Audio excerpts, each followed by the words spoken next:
मितवा रे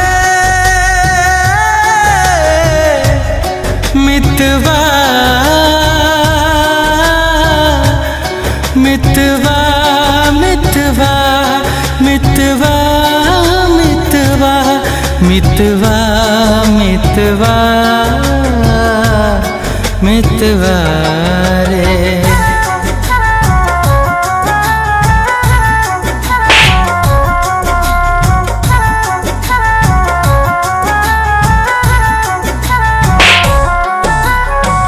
अपने ही बेटी के काटला नरेटी बहा देला खून के धार।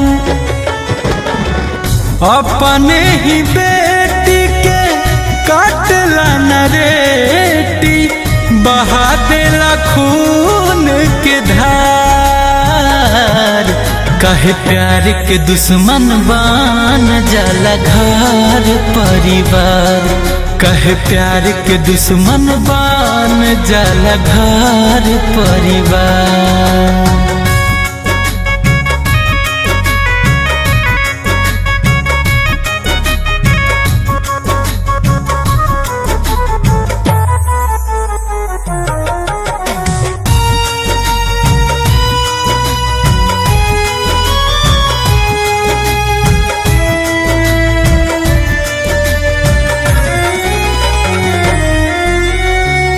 प्यार के कदर ना करे दुनिया काहे है भगवान।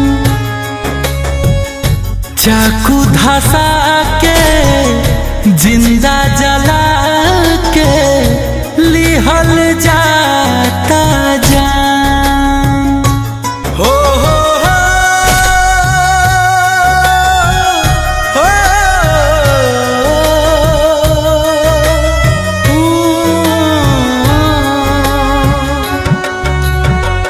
प्यार के कदर ना करे दुनिया काहे है भगवान। चाकू धसा के जिंदा जला के लिहल जाता जान। प्यार सीताराम कैले प्यार राधा कृष्ण लेके राम कृष्ण अवतार। कहे प्यार के दुश्मन बन जाला घर परिवार।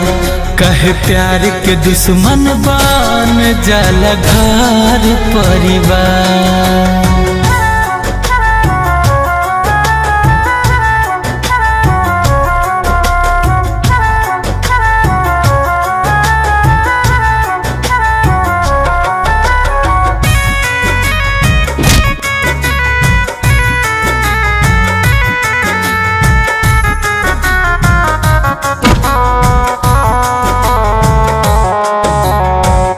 दिलवा के ताड़प बुझे न लोगावा सुने न कोई बयान।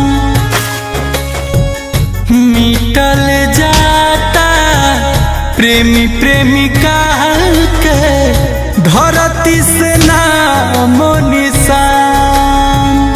ऐ खुदा तूने दिल क्यों बनाया, ऐ खुदा तूने दिल क्यों बनाया जब मोहब्बत का कोई सम्मान नहीं। कत्ल किए जाते हैं प्यार करने वाले, कत्ल किए जाते हैं प्यार करने वाले, लेकिन साथ देने वाला कोई इंसान नहीं। दिलवा के ताड़प बुझे न लोगावा सुने न कोई बयान। मिटल जाता प्रेमी प्रेमिका के धरती से नामो निशान।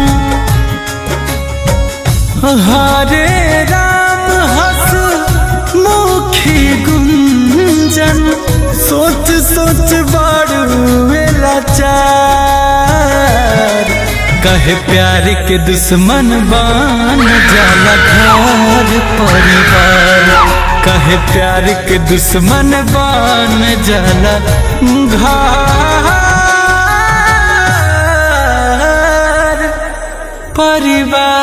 परिवार।